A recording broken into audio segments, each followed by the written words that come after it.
What's up, guys? How's it going? I want to show you a deck that going into the big Richmond Championship I think is going to be a real big threat, and that is Auron Kyte. I actually went to a Dayton regional with very little experience with this deck. I actually ended up copying the deck list from the guy that won his regional about a week ago.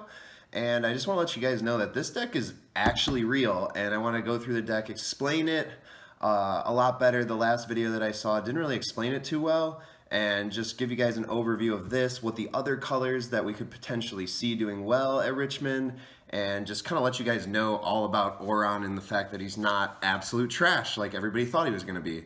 So I decided to play card for card the main deck that the guy won the last regional with, having played, I believe it was 3 games, not even matches, beforehand with it going into the event. Ended up getting 3rd/4th. We ended up forfeiting just because I didn't really want the bronze Sola.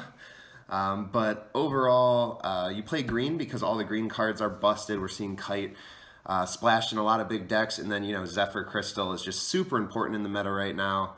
So what Oran does, guys, is you exhaust him, discard a knight or gear from your hand, exhaust target unit. So what this allows you to do is it allows you to basically stall out your opponent while you mill through your entire deck and get to the good cards that you want.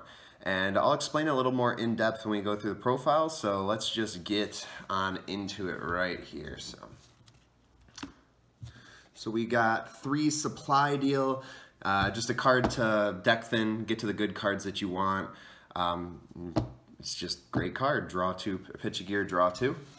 We play Ariana's Amulet, more for just the draw 1 more deck thin. You know, you can sack it. It's always solid. Also, since this is an Arrive effect, Rudy is a huge thing in this deck. We'll talk about that a bit later, but if Rudy's alive, you just get to draw 2 for this card, which makes it even better. Then we play 3 Statue of the Argent Tower, which is one of your 2 big important augments in the deck, and this card is huge because what it does is when you're milling through your whole deck, you're playing these big boss monsters, and if they handle them, you can just shuffle them back into your deck. During the course of the tournament, there were a lot of times where I was getting down to the last 5, 10 cards in my deck, and if they out my Sylvia or my Iskandar, I can literally sack this off and then put it right back in my 5-card deck and then force myself to draw it with the resources that I have in my hand. So this card is super important. Another card that has an Arrive effect that doubles off of Rudy. So this card is insane in the matchup, and there's really no way that they can stop it. If when you play it, you have your targets in the discard. They don't stop the draw. You can still sack it. So it's just a really good card. And we got 3 Quorum War Room. This is basically a card that you utilize to drop Iskandar safely and get all those gears on it that you want.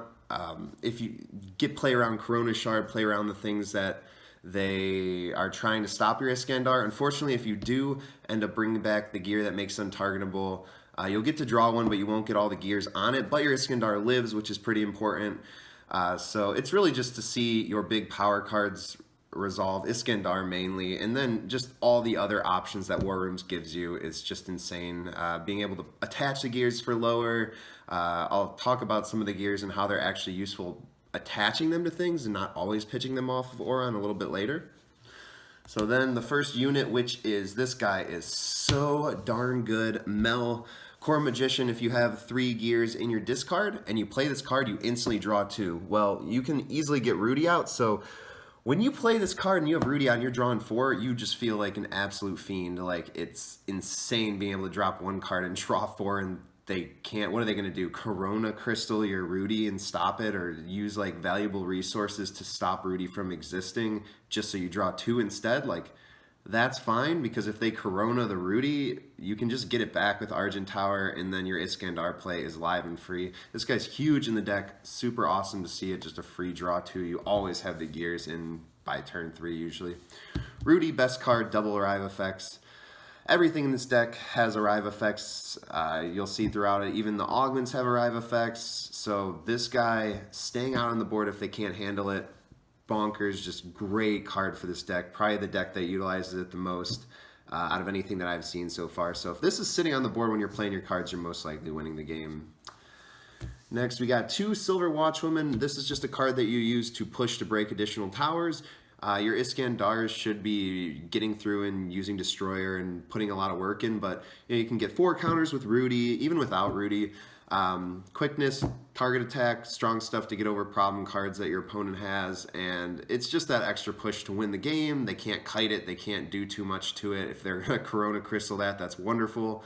But it's just that late game push breaking towers, and it's just another target for Argent Tower to put to the top of your deck. Also, one thing I want to say about this deck is, I'll leave it till the end. So we got Iskandar here. This is the big daddy, the boss monster that you want to resolve for free or very low cost. There's not too much that stops this card right now, and when it's got the gears attached to it, like if you get 4 gears attached with Rudy, nuts. Even if you don't, you just get 2 gears. You can play gears from your hand. Just being able to end your turn with 3-4 gears on this card and just obliterate your opponent's resources. It's insane because their hand will dwindle down really fast. They can't really push you much more once this hits the board. So, and it's a destroyer in and of itself. You don't even have to use it to grab quickness. If you don't want to right away, you can use it more as a board clear. And insta-cast speed, you can use it to get rid of their Sylvia. If they try to Sylvia it, expel it for the rest of the game. You can shuffle your deck with Argent Tower and then end up drawing Iskandar again very easily. So this card is the best card in the deck. Now let's get into the gear package.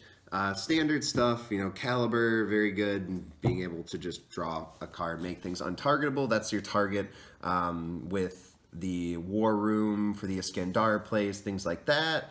Longinus, this is actually a really important gear because you can attach it to things to deal the 15. A lot of times, the main way to beat this deck is to go super aggro and try to break as many towers and make them neg out all their resources really quickly before they can get to their boss monsters. Being able to equip these rather than having to pitch them constantly and deal the damage. A lot of times when I would drop Iskandar, this was a card that I'd love to have on it to pitch off back to the discard rather than expel it, because when you use Iskandar's effect, you're supposed to expel the gears. So it's basically like you're not expelling the unit, but it's dealing with a lot of the things that you would expel instead. 3 Shard Sword. This actually came way more into effect than I thought it was going to. Being able to equip this with your various monsters to attack over things like Ayakuma Juggernaut, attack over the bigger monsters that are giving you problems, Vengeance, things like that. This card was actually way better than I thought. And then we got Blessed Shard Cloak, can't be targeted by spells. It put in a little work during the regional, but this is, in my opinion, the worst one out of the package. And then we got Quickness Dagger, self-explanatory, lets you get in with the units that don't have quickness, plus 500, just another thing to pitch. So after that, that's the gear package and the main deck that's not green. Let's get into the green cards that we play here. And that is 3 Arbor Carbuncle. Just really your best turn 1 plays rather than playing Supply Deal is this. Being able to have all 3 copies turn 3 or late game is actually really good. I had one of my buddies pitch one of these out of my hand early with Avarice, and then near the end of the game I actually ended up Argent Towering them back and just making an insane push, which ended up winning me the game. So this card is solid in this deck. They're not really going to stop it, most likely, because you're normally doing it early on in the game. Then we got 3 Nanatsu. I had to borrow one for the regional, but this card is great. Late game, be able to drop it, put 4 counters on it, use it to destroy things, recover the mana. It's just a strong card overall in the meta. I think it outperformed what a lot of people thought it was going to do. I don't think people were too hot on it when we got it at the Indie Championship, but it's seeing a lot more play than even I was expecting. And it's great for this deck because your opponent's going to naturally try to break all your towers to start. So if you let them break exactly 4, and then you just turtle up and start dropping your boss monsters, this guy really helps out that strategy. And then we got Garga, being able to bounce back your opponent's cards. Give this man the quickness. Breaking towers that way is huge. And then Sylvia, just the good old board wipe that everybody knows and loves and is huge in this deck, because usually when you're seeing this on turn 4 or 5, you're dropping and you're obliterating all their resources. All the mount units they have are going away. And Kite it back. Using Kite in this deck's a little weird though. It's not all about kiting Sylvia and playing it 100 times. You use it early for the carbuncle. You want to make sure that you don't end up carbuncling or kite and like using your kite before you've made your carbuncle play, or it gets a bit rough. But there were times where I would kite back a melt when my opponent was desperate to break it, and then draw 2 more cards. That wasn't too bad of a play. Your main thing is to survive for the first 5 turns, and then after that, you just feel the shift in power of the game come towards your side so heavily. It's very good. The only deck that I ended up losing to in the regional was Auron Kyte.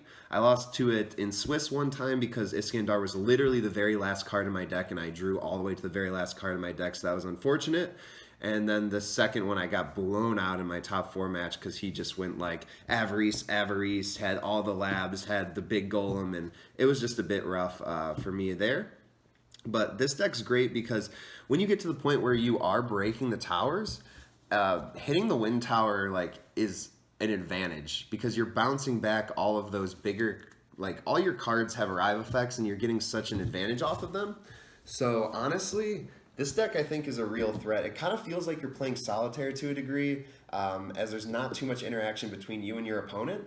But it's really, really strong, and there's like it's a deck that you have to be a knowledgeable player about what it does, or you're gonna get blown apart by it. There were a lot of people at the regional, and this is why I played it.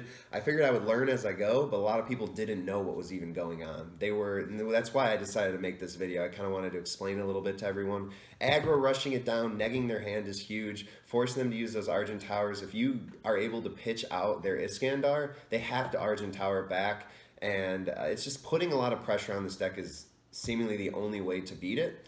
I also want to talk about a couple variations that you can make of this deck. I've seen people testing around with Auron Fizzy and then Auron Luna even, using Devourments to stall out, returning Shadows to bring the Iskandars back, dropping Evil Eye repeatedly on your opponent. Things like that is very strong with the Luna version. And the Fizzy version, which I think is very viable, is like Juggernaut. Right now everybody's playing Hoenn, everyone's playing aggro, so you basically just sit on Juggernaut. You can even equip it with some gears to make it stronger, and then you just wait and go turn by turn trying to get to your Iskandar. You play more defensive, more turtle than milling through your deck, because it's kind of how that goes. You can play the 3-drop unit that you can exhaust to stack a card to the top of you or your opponent's deck, so basically you just give them dead draws for days, which is really nice. Mayu to handle Sylvia and things like that. But I just want to let you guys know, this is a card that and a deck that you are going to see at the Richmond Championship, and you need to be prepared, knowing how to play against it. So if you guys have any questions, put it in the comments. Make sure to sub if you guys like the content, and we'll get at you with some more videos in the future. Thank you very much. Peace out. Bye.